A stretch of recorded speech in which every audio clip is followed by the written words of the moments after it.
Hello, this is Stephanie Toman, and I'm continuing with the video series that covers the lectures online so that you can see things happening outside of the classroom. So it's covering the syllabus, and this one is covering the week 4. If we just look at the slide together, you can see that in week 4, that would have been week 4, the manual areas, the sections in the manual that I'm going to cover today are sorting, lists, and pivot tables. So the sorting and the lists will be done together, and the pivot tables will be in a separate video. And then following this series, I will do another weekly revision as I've done before on the other weeks, and the weekly revision exercises and paper will be covering questions 20 to 28. So the first thing you need to do is make sure that you've got your lecture materials. So the lecture materials, I've got mine on my desktop, and it should look like this. You've got a week 4 sections 11, 12, and 13. Once again, they're the sections in the ICDL manual. If you open those up, you should see a 11, 12 sorting lists and a 13 pivot tables. Open up the sorting and the lists, and you can see there's a number of workbooks that we're going to open, and I'm going to demonstrate the syllabus to you through these. And they come in an order, so we're just going to follow this order as it is. So the first area of the syllabus we're going to cover is multiple sorts. It's not too difficult. It comes up in the exam. It tends to be part of another question. So let's have a little look at this feature. So you can sort, as you can see up here on the Home tab, you normally would click somewhere within a data range and you can sort A to Z, lowest to highest, or Z to A, highest to lowest. But we're going to do a little bit more than that. So with our multiple sorts, we're going to do more than one. So if we click in the data and then we go to the same area, but this time we use custom sorts. In custom sorts, as it says there when I hover, choose more options such as sorting by multiple columns or rows. Okay, we're going to go onto here. Let's lift this up here, and we're going to follow the information along here. So we're making, doing the values of the make is going to be ascending. Then we're going to do model. Then we're doing a price, and you can see here that's all been done.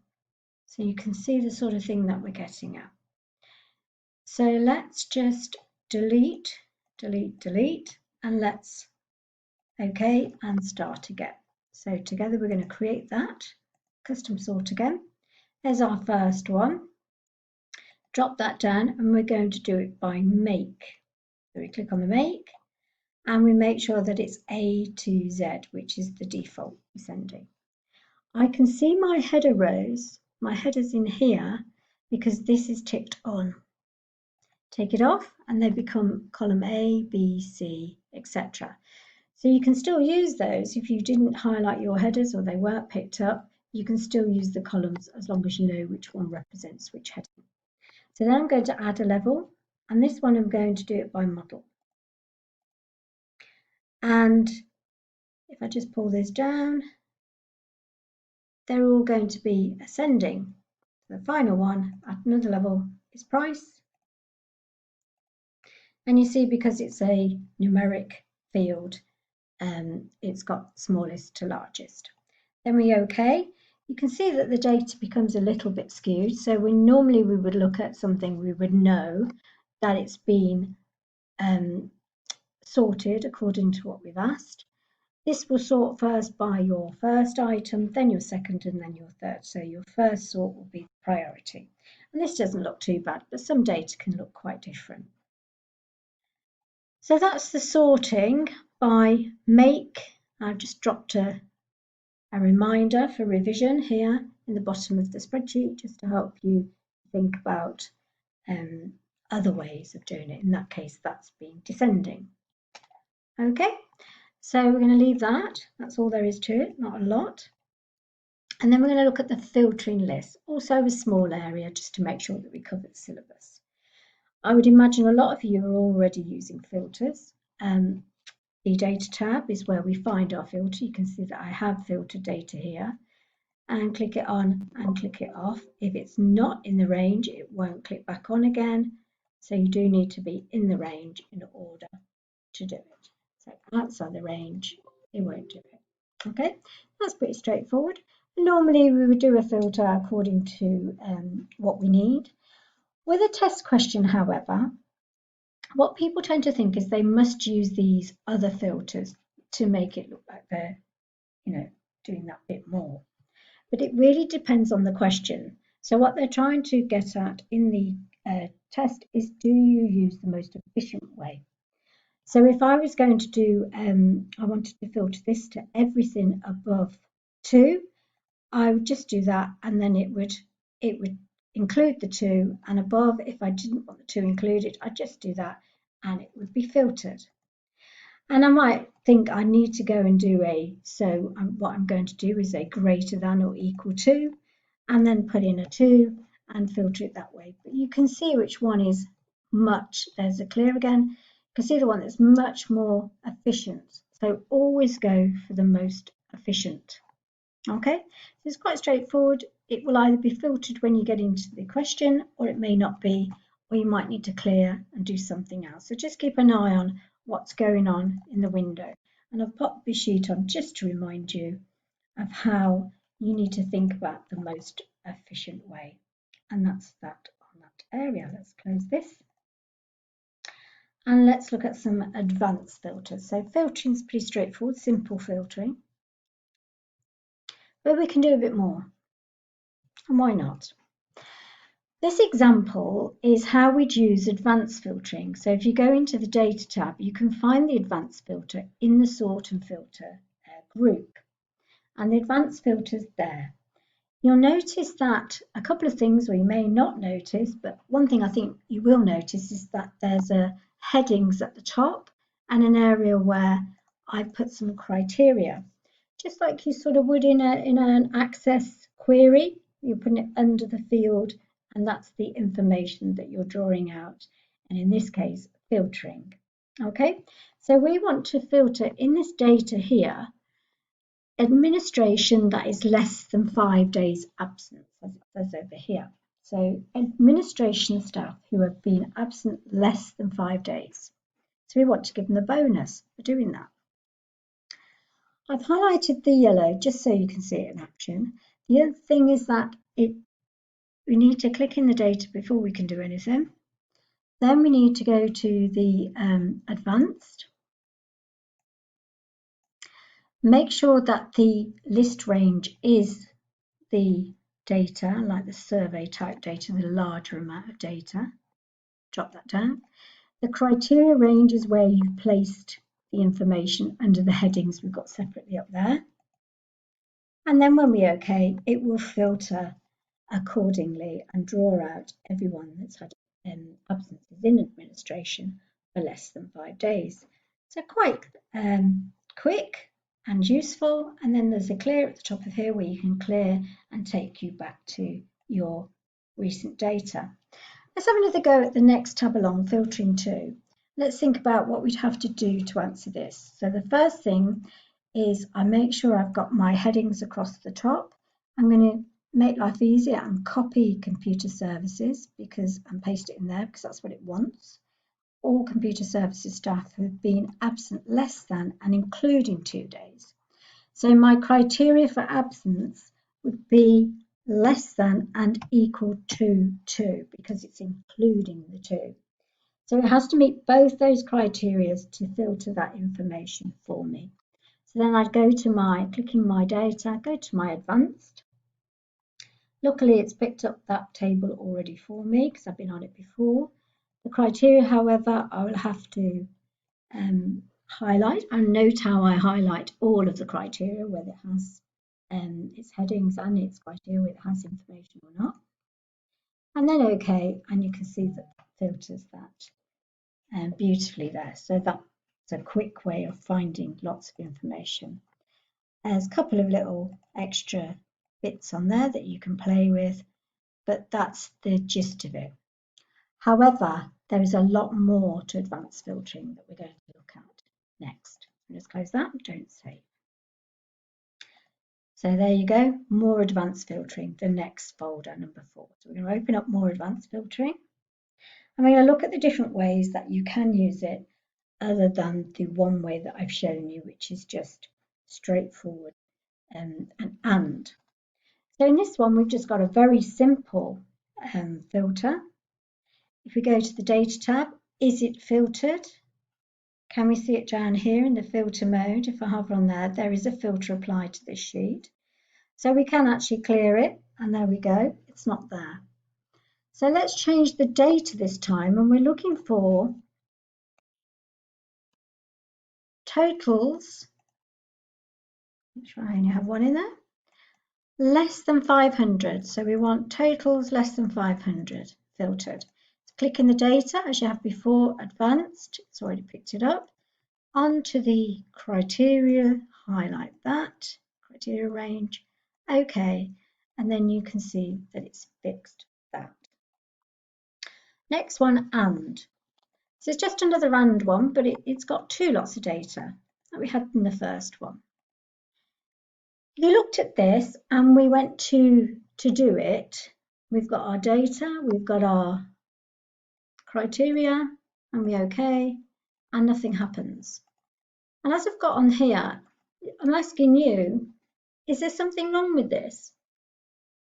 Because if it's not worked, it's obviously a common problem. And this could happen in a test, particularly because your mind's not totally on things. It's because I put my criteria in the wrong heading. Oops, sorry, copy, paste. And if it is in the wrong heading, it's not going to work. So let's make sure our data is clear. Click in there again, advanced. Pick that up for the right date, drop it down, OK, and then that's filtered. Okay, so be careful that things are in the right place. So an and is on the same row under the headings. An or, however, on the next one is on separate rows under the headings to meet the and or the or. And you would do this sometimes in a database if you had 2 lots of data that you wanted to, or criteria you wanted to draw. So this isn't filtered, we see it's cleared. So we're going to click in the data, onto advanced, onto there, highlight the information, the criteria area, and OK. And there it's filtered, and a lot didn't really happen. So let's clear it. Let's try some different. So we're going to do less than. So obviously it's something that's already set up. Less than 21st of the 12th, 2003, and not including the 21st. And we're going to do some totals greater than 750. Okay, back into the data, advanced. There, that's OK. Our criteria, pick that up. OK, this time we're going to extract the data and put it at the bottom. That's the filtered data. So if we do a copy to another location, they call it extract. And then you click on the copy to there so you know where you're going to put it. Let's put it in the A18. Drop that down and OK. And then your filtered data is below the original data, which I always find much more useful, but everyone's different. So if it's not a snapshot and you want to keep it for a bit longer, extraction is always a useful tool. Between is where you have 2 lots, so it's between 300 and 500, so opposite each other on the same, and they've both got the same heading, so note that. You can add headings. Not would be the one to watch for the exam particularly. Not is 2 chevrons opposite each other, so the wide areas open and opposite one another. So let's have a look and see how we do this. So clicked in the data, that's picked up OK. Criteria range, highlight across, drop it down. We could extract it and copy it to here. Okay, so we're in A17 onwards. OK, and you can see that there is no greens in that data. Try this yourself where you've got 2 lots So what you need to do is have a little think about it. But what you need is 2 lots of this, but they've got to be on the same row, haven't they? So we could just copy that, we could pop company there, and we could do not. And the one thing I do all the time is sometimes I put a space in like I did, which I don't need to. And when I've done this, I've looked and I've picked up Jones and not the J because it's greens. So be really careful. It's one of the only ones really there with a initial in front of it. So you can do a space for that because it's the same. So then you've got J Jones. So you click in your advanced data, click on there. Make sure your data is in the right place, which is there. And your criteria is across there. And once again, we can extract it down to there and OK. And what should happen is you don't get any greens in there and you don't get any J Jones either. So that's a way of doing more than one. And then you've got it there as the example of the more than one. And then you've got a not and an and. You've got an example of a not or. And then the example of the extracted data. So lots of information there that you can sit and watch and also have a play with and make sure that you practice it for yourself so you understand what it is you need to do to meet an advanced filter question. Okay, so I'm not going to save that. And the last couple of bits in this series for the week 4 section 11 and 12, I'm going to do the adding subtotals and custom sort. So let's open up adding subtotals. Nice little feature, nice little tool. Before we've done something very similar in the data tab called outlining. Do you remember in here? So auto outlining just sort of like hid or displayed or collapsed and expanded data according to what you wanted people to see. This one does a calculation as well. It does subtotals, totals, and it does it automatically. All data to begin with has to be, for example, the department here needs to be sorted correctly, because otherwise if we do subtotals we can't do them all mixed, it would look a mess. So that's the first thing you need to make sure that your data has. In the exam they would do that for you automatically. We click in our data and we go to what they call the subtotal upon your data tab, a lot in the data tab as I said before, and it says on it that it quickly calculates rows of related data by inserting subtotals and totals. So let's have a look at that. Click on it. So in the exam, if we just pull this alongside here and read this, this is the way the question would be coming at us. It would give us the information of at each change, and you can see there at each change. So I'm going to make that department. The sum is going to be a numerical field, or the use function. It's got to be numerical with regard to subtotaling, hasn't it? The absent. And the function you use could be something different. So in our case, it's sum, which is default. Could be at, you could have to change it to one of the others though. But that numerical field, as I said, would have to be something that met. So if you did it and it looked absolutely ridiculous, then you know that you've maybe popped something in the wrong place. Because remember, this is the tool that's doing it for us. So when we OK, you can see now how it jumps into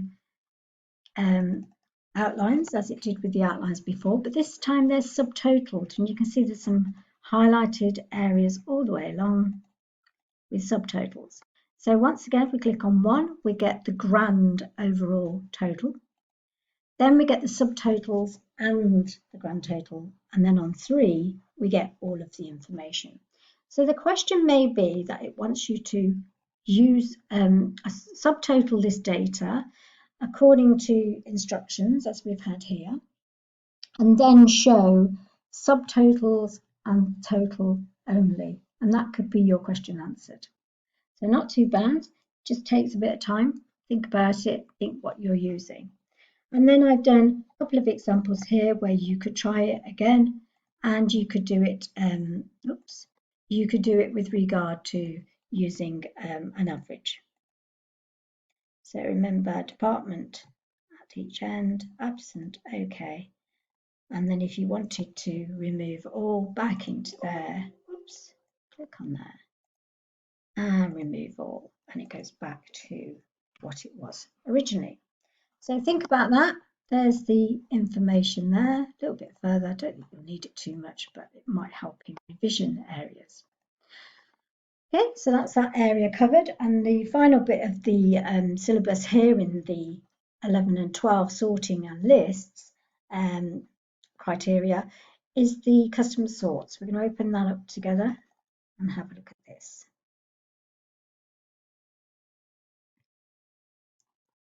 Let's go to the first sheet, custom sort lists. So what we have here, I've just over this way, I've just put in this Monday and Tuesday. And you may or may not have done it with us before, but you know with when we've had ICDL before in the Spreadsheets basic, you can actually put in lists, can't you? If you highlight the first two sequences, you can then fill up the rest of the sequences. So you can do 2, 3, and then it will follow suit. So what this is really is it's got stuff in the back end, if you like, of Windows that are there automatically, and it almost like reads what it is you're trying to do. But then we also have this ability to do different customized sorts of information.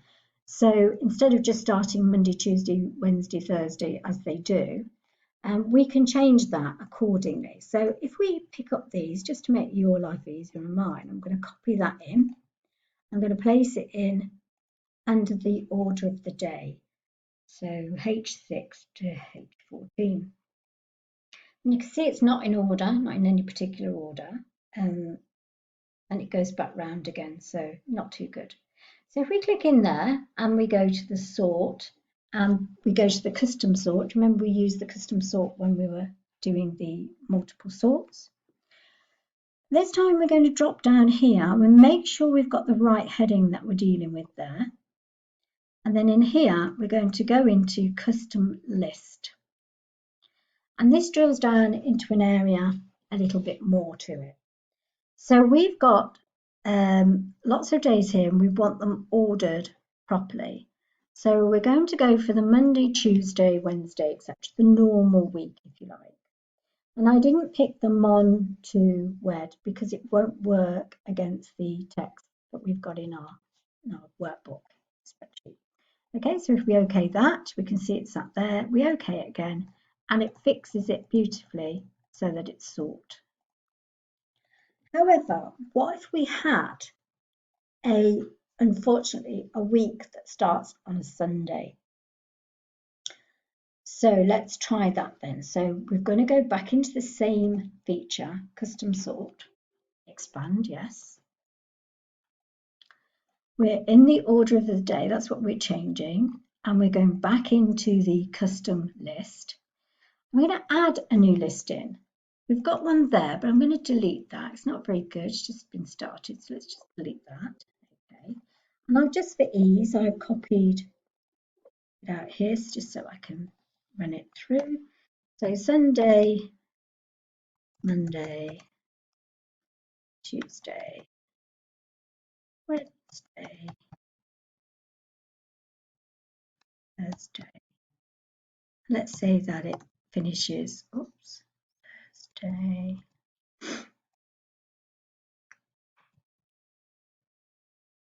And finishes on the Friday. Okay, might start on a Sunday, but there are some good things that come out of it. So if you click on the add, it jumps into the custom lists area. So now it's actually highlighted. We can OK that. You can see that it's in there, OK again, and that data changes. If you want to do it next time, you could always copy those before you go in and do it. I forgot to do that, hence I had to type badly into the area. But it's how we do things. Okay, so that works. Let's have another little look at custom lists. I've popped something down the bottom here to help remind you when you're doing them. And what I'd like to do is look at this area here where we've got custom lists that people may want to use in a particular way with particular names. So we can also do titles of positions in a company. So there might be reasons why you want your own sorted lists in there that you can just apply to large areas and sort it out in a matter of seconds. So let's have a look at this one and see if we can, I'm going to copy that before I go into the feature to make my life easier. And I'm going to click in there, make sure I'm in the right sort area, into sort, custom sort. Make sure that I'm on the names. That's the title there, the heading. And then into custom list. And I'm going to paste what I've just copied in. So these are the people that I want in the list. And this is the way that I want the list to be sorted as well. Okay. So if we add, it drops it into the custom lists area and we can now use it. Okay. And there you go, all sorted as I wanted it, not alphabetically or in another way. So you can have a go with the same with the one here. Nice and easy. Just remember when you click in it, when you go into the tool, that you make sure you're on titles before you go ahead and do that one. Okay, so custom lists, not too difficult. What you've got to watch in the exam with these is that sometimes they'll give you date lists. You'll see one if you do the diagnostic, and it looks like you can just sort it, a normal sort, and it will be fine. But if they say custom list or custom sort, they want the custom sort here. Okay, so make sure you use the right feature and that will be fine. So the next series that I'm going to do of videos is going to be pivot tables. So thank you very much, and pop in and see pivot tables if you want to continue on our week 4 demonstrations.